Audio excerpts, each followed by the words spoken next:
Hello, everyone, and welcome to the User Research Strategist podcast. I'm Nikki here, and I'm really excited for today's topic, which is all about how to thrive as a user researcher in a low UX maturity organization, which I feel a lot of us have a lot of feelings about. And with me today, I have Maureen McLennon, who is going to talk through her experience. Hi, Maureen. Hi, nice to see you. Super nice to see you. Do you mind just giving our audience a quick intro on yourself? Yeah, absolutely. So I am a trained designer who transitioned into user research. And just quick plug right at the start, I was actually a graduate, or so you could say, of the User Research Academy, which is how I found Nikki Anderson. But anyway, so I'm a user researcher and a designer with about 7 years of industry experience across a pretty wide range of fields. But my specialization is really supporting decision making and highly technical problem spaces, so global health policy making, local economics, and then most recently, I work in product design for an enterprise software in commercial property insurance with FM Global. And across all of these kind of workplaces or industries, I utilize a specialization in data visualization, really using data visualization to craft clear storytelling. And outside of all that, I'm also a mentor with the ADPList. You can find me on there.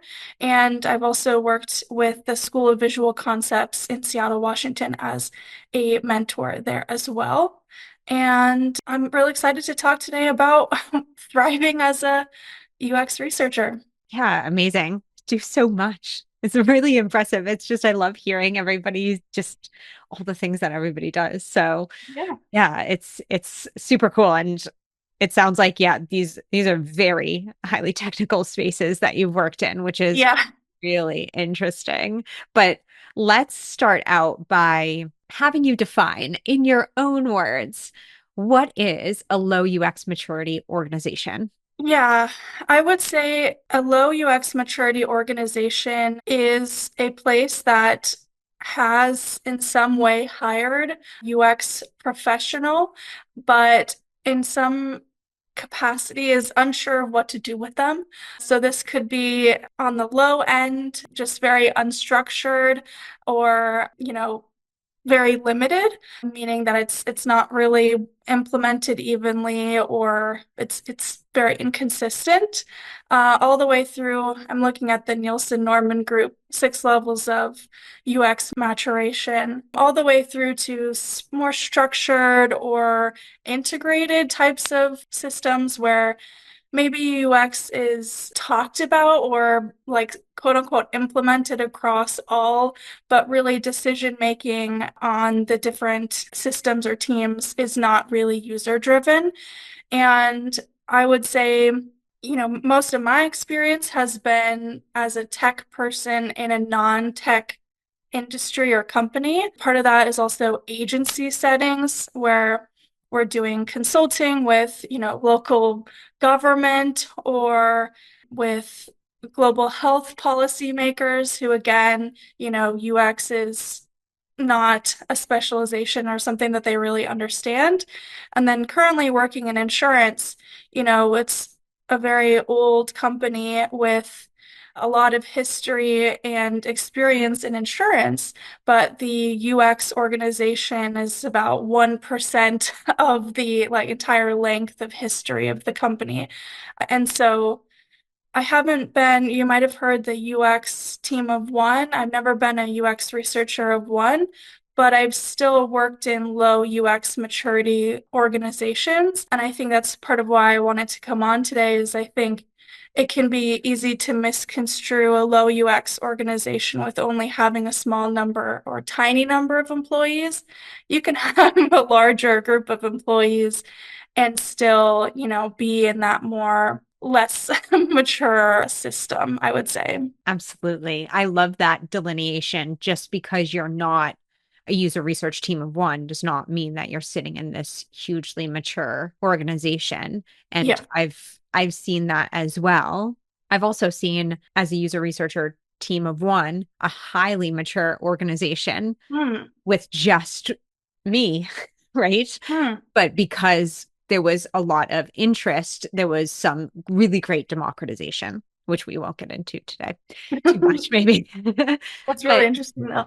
yeah, it's so I think that's why it's really important to sit down and think about where your organization might fit. So referencing Nielsen Yeah. Norman's maturation model or any of the other maturation models is really important so that you don't also end up sitting there and just blaming yourself. Oh yeah, I mean that would be the first thing I'd recommend. When I found that 6 levels of maturation, I just felt like a weight off my shoulders, right? So I studied design in undergrad, and so I had my entire career, this idea that what I learned as the design process in college, the ideal process, I had never even come close to, and I thought, it was my fault. And when I saw that UX maturation levels, I was like, oh, wow, I've just never worked in an environment on that high end maturation level where I would be set up to thrive. And of course, I think one of the things that we're going to talk about today is how to self-actualize in a situation where you're not set up for success, but it's still good to have to understand the context that you're in. And also when it comes to presenting your work, and I say this on ADPList a lot, when it comes to presenting your work, if you work in a low UX environment, you need to say that in your interview or whenever you're presenting, because they don't necessarily, come from an understanding of what constraints that you are dealing with. And if you can set your work into that backdrop of, yeah, UX is present, but not the way that we make decisions, they can much more easily understand your skill and what you brought to the table in that context. Yeah, I love that. It's highlighting the constraints ahead of time. Mm, It's a super smart way of getting ahead of certain things and giving people that full context that you are sitting in. But first, you need to know that context, and that's super yeah, important. I love exactly. that, like that weight off of your chest or your shoulders, just being like, yeah, this isn't all my fault because I remember being the same with trying to do the like most ideal research process. And I was like, why isn't the IDEO process working for me? You know? Yeah, And yeah. it's like, well, that's just not going to work at this organization. Do you want to get all of your user research questions answered all while hanging out on your couch in sweatpants? No need to join any live webinars and hope that your question gets answered. No need to Google a million different things and sift through some scattered advice that you don't really know is valid or reliable. Not anymore. I know it sounds too good to be true, but I promise it isn't, because if you become a paid Substack subscriber, you get access immediately to a community filled with user researchers that I am in every single day answering questions. Not only can you hang out on your couch, feel less alone as a user researcher, and get all of your questions answered, not only by an expert, but by a bunch of other user researchers with amazing perspectives and experience, you can do all of that on your couch in sweatpants. And I will be alongside there with you every step of the way. So join my paid Substack, get immediate access, and we can relax together solving all of your user research problems. See you there. But you Yeah. said something really great that I kind of really now want to get into is that self-actualization and really having this mindset when you understand your context. So first understanding that context, but then can you talk about the mindset shift that went on for you when you did understand that context and kind of understand what you needed to do? Yeah, I think so many things all happened at once. I think about a year ago, I read an article by Sarah Watcher Bowtitcher. Apologies for that pronunciation. And it was called Hey Designers, They're Gaslighting You, which is a very strong title. But essentially, the writer goes through different mindset shifts that are really important as far as reckoning with the the same feeling that I just expressed of, being not a good researcher, being my fault or something like that, as an industry-wide problem rather than specific to me or the company or companies that I worked at. And so some of the shifts, I would say, so I read that, but there's also a lot of like what she was talking about in the article. I'll get into the specifics of the mindset shifts, but it's also grounded in the challenge threat theory, which is a psychological theory of basically how we respond to challenges in our environment. And basically, you could have any sort of challenge and you can respond to it in very different ways. One being with a high level of cortisol, stress response, fear, wanting to flee or run away. Or you could have a challenge mindset, one where you are in the mindset that you have the resources that are required to address or tackle that challenge.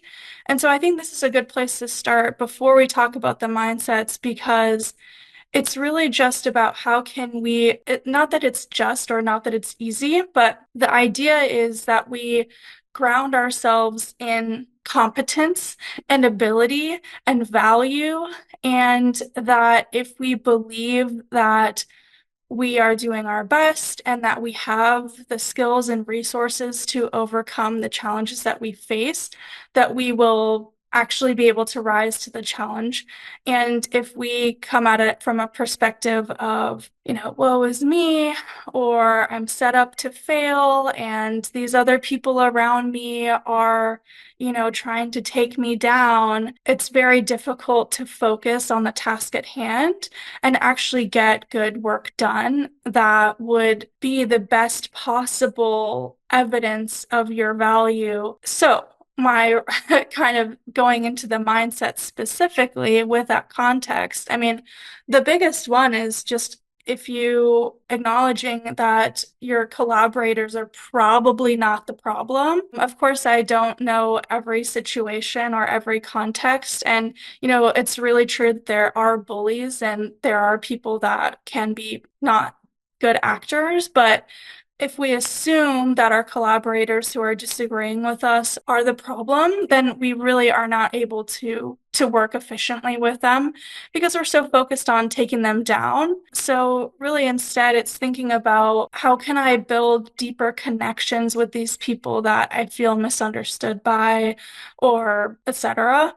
And just acknowledging that the people that we're working with, and of course I'm talking about what we call stakeholders or product owners or even designers or anyone who has essentially a different agenda from us, right? By job description, they're supposed to advocate for different things than we are. Just acknowledging that they are imperfect partners who want to feel valued just as we do. Yeah, I think that that's so huge. There's so many things in there that you said that are just absolutely wonderful, but especially understanding who these people are. And you made such a great point of just by job description, they have Yeah. different things that they care about.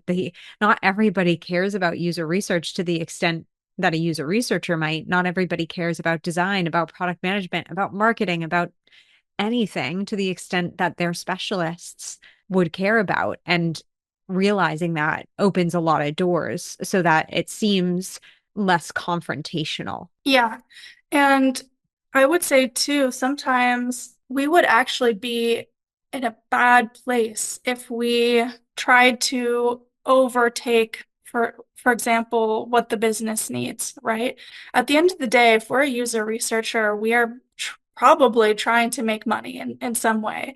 And so what if we're not making money, that's a bad thing for us as well. And so when we think about what the business needs and what the business is recommending, if that's not, I mean, of course, we have to have morals and just, decide for ourselves what is and isn't actually, should go into production. But to some degree, it's essential that we listen to our business partners and, sometimes the things that we might think of or suggest that's good for the user actually might not be as good as what, our business partner, especially if they have years of experience in the topic, would be able to come up with. And so that's why it's really important to be able to work effectively with our business and software and designers. And I think too, whenever we stop taking people into consideration, we're not fully doing our jobs because we do talk about empathy being so important, but it's always user empathy. but Yeah. that needs to also extend to our stakeholders, whether that be, anybody, product managers, designers, devs, marketers, sales, account management, Yeah. literally customer support, anybody. So I think that that's a really great point to come back to and remember that the business needs us as well. So I'm curious, when you do hit up against these stakeholders, what are some things that you can do to maybe put you in that better mindset to accept them rather than, I like the concept of overtaking them? I think it comes down to what the context is, of course. Yeah.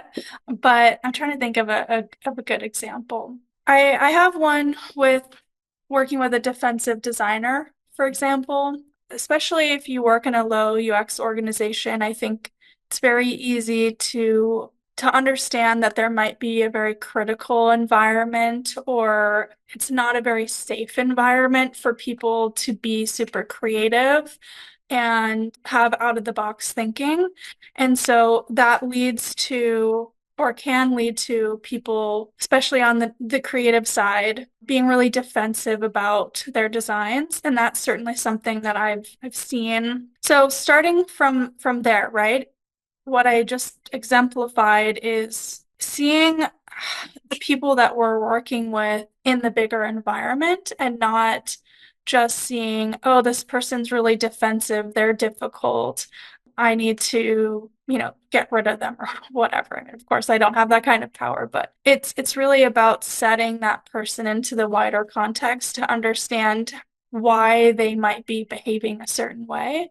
And then it's about coming up with a really specific way to work with that person. And so with the case of a defensive designer who, you're trying to provide feedback on a design, or they're not listening to what our SMEs are saying. So the best way to kind of deal with that is to make it not personal, right? If they're making it personal, don't make it personal. And so one thing that I've done is create user requirements, which would be just a spreadsheet. I'm not by any means the first person to come up with this, but it was just using a spreadsheet format and categorizing the feedback, and then showing it to the designer saying, I know you haven't seen this before.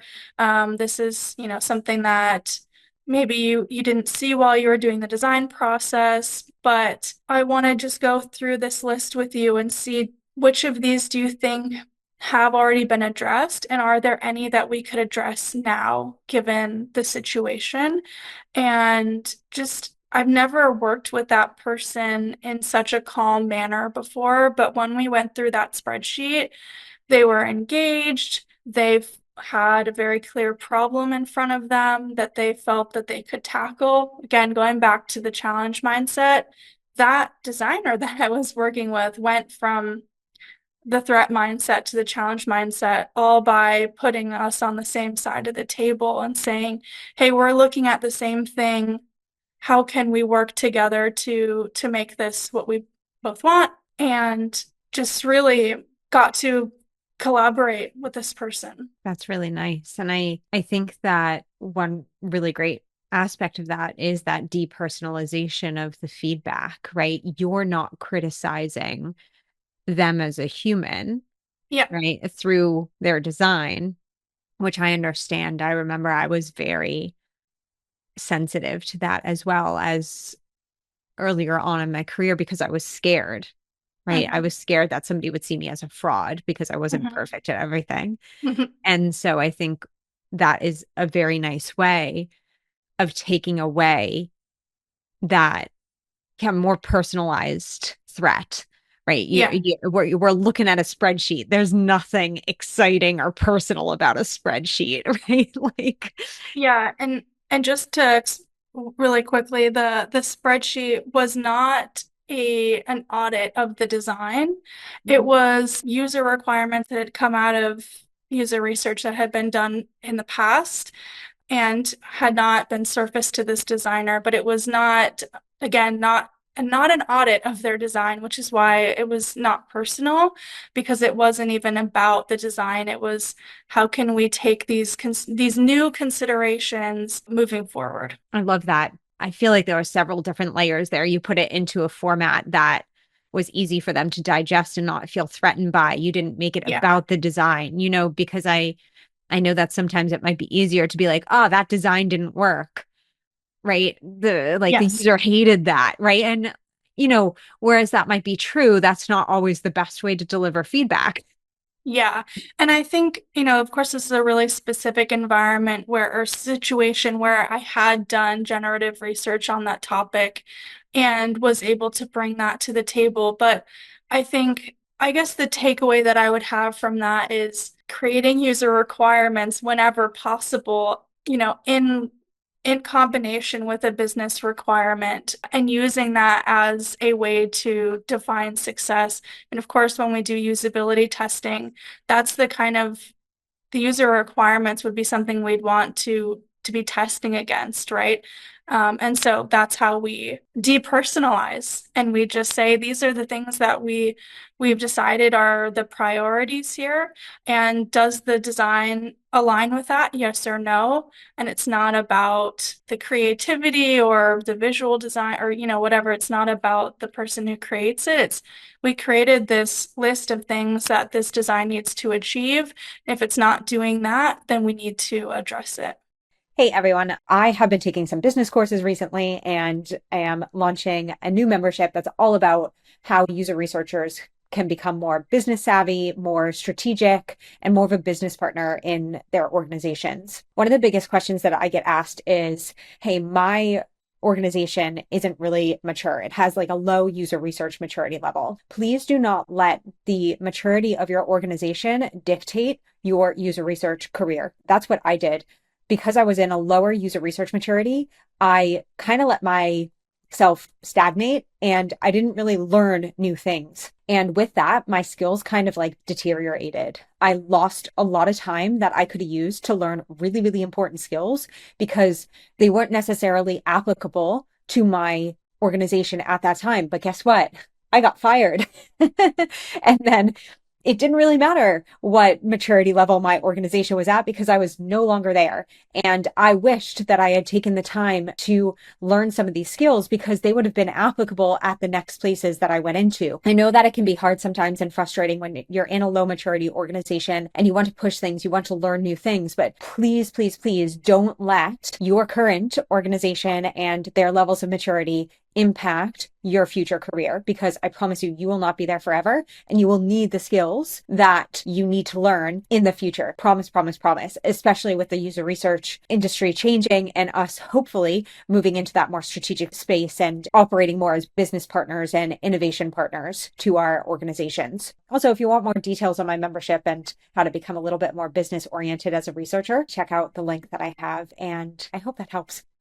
And I like how you also said we're on the same side of the table, right? Yeah. So that when you do need to address those things, it's not, I can't believe you did this. Right. More like, hey, this is the stuff that we've found out. How do we create something better from that? How can I help? How do we do this? Yeah, I really like that. And I think that that is a nice way to just give feedback anyways in like an empathetic way because people are stressed. Yeah. Yeah, Yeah. definitely. And so I'm curious as well to shift gears a little bit because we don't have that much time left, which is just mad. It goes by so quickly. I know that in low maturity organizations, sometimes it can be difficult to move up in your career. There's a lack of clarity on, development ladders or career frameworks or anything like that. And I'm wondering if you have any tips for people who might be in this situation where they're not sure how to get to that next level or how to get those opportunities. Yeah, I mean, this is one of the biggest struggles of my career. And I would say, just briefly touching on the mindset shifts, one of the ones that I really recommend or thinking about is, focusing your time and effort on really high value work. So when we feel we're in more of that threat mindset, we want to take on any kind of project that we can find, regardless of how likely it is to be successful. One of the things I would recommend is seeking out work that will be successful and that you can do well on. Of course, I understand that this is so often our mandated our work by our leadership. I happen to have been in very flexible work environments, a lot of an agency where you're able to potentially move around from project to project over time. And so I think I've been able to do that and advocate when I needed to do other types of work. But what I'm trying to say is that the best way to advocate for ourselves, I think, is by doing high quality work that we can stand behind.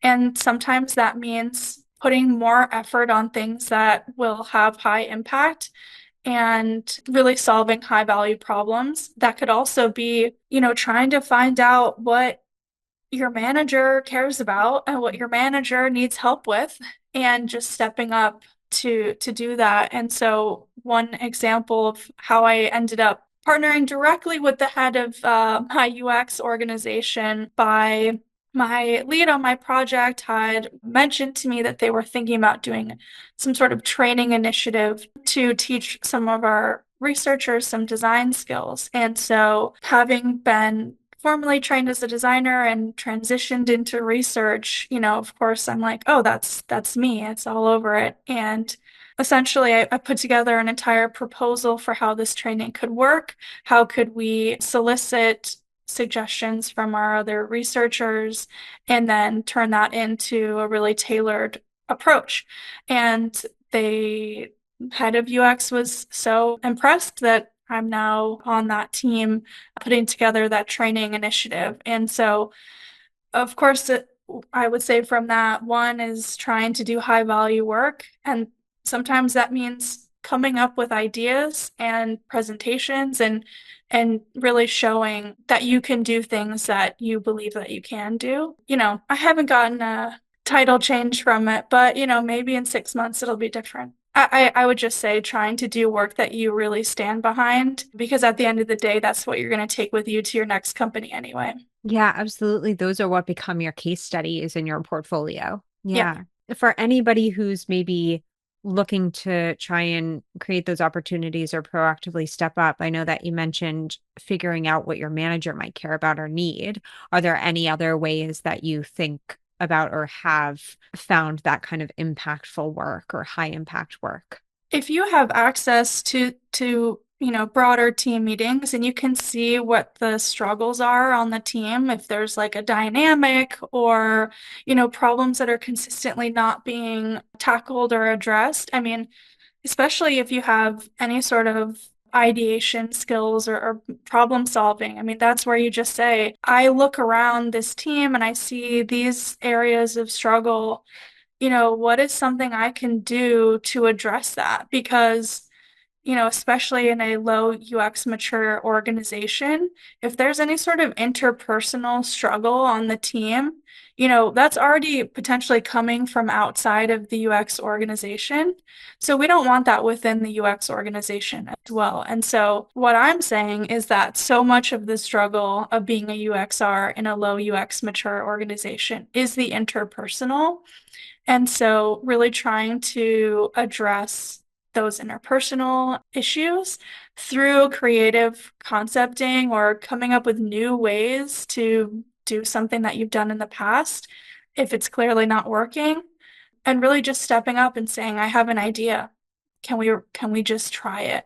Can we try it? I love that. I think that oftentimes we think about how we're impacting users, so external impact, Right. but we don't always think about that internal impact that we can have by helping facilitate different things for teams or stepping up for things like training or different initiatives that are within our organization that we could really help with that show a lot of value. So I really love that. We're actually towards the end right now of conversation, which has been amazing. And I'm wondering if you could recommend one thing, anybody who's listening, one thing for them to take away and do today or tomorrow in case their day is almost over. What would Yeah. that be? Yeah. I mean, I would say especially if you're working in a low UX organization, it can feel very personal. Just everything can, right? Whether or not you're able to advocate for the user the way that you want to, or, you have to push through some sort of compromise that doesn't feel good, or you're working with a defensive designer, or, et cetera. And, I would really recommend to think about and make it not personal, right? And just say, that you're doing your best, they're doing their best, and how can you come up with creative ways to work together that yeah, puts you on the same side of the table and so that you're working together rather than against each other. I love that. Yeah, I think that that was also my favorite takeaway. And definitely look at maturation models and make sure you know the context that you're operating in. Yeah. Yeah. Okay, that's a more succinct Yeah. one. No, but I think assuming that you're in a low maturity org, like definitely trying to find ways to make it less personal and collaborate and same side of the table, like use that creativity. Sometimes I know we don't get a chance to. So Yeah. amazing. Well, Maureen, thank you so much. This was so wonderful and filled with so many amazing different takeaways that I'm sure the audience will so enjoy. So thank you so much for coming today. Thank you for having me. It's been a pleasure. Amazing. And thank you, everybody who is listening. And we will talk to you very, very soon.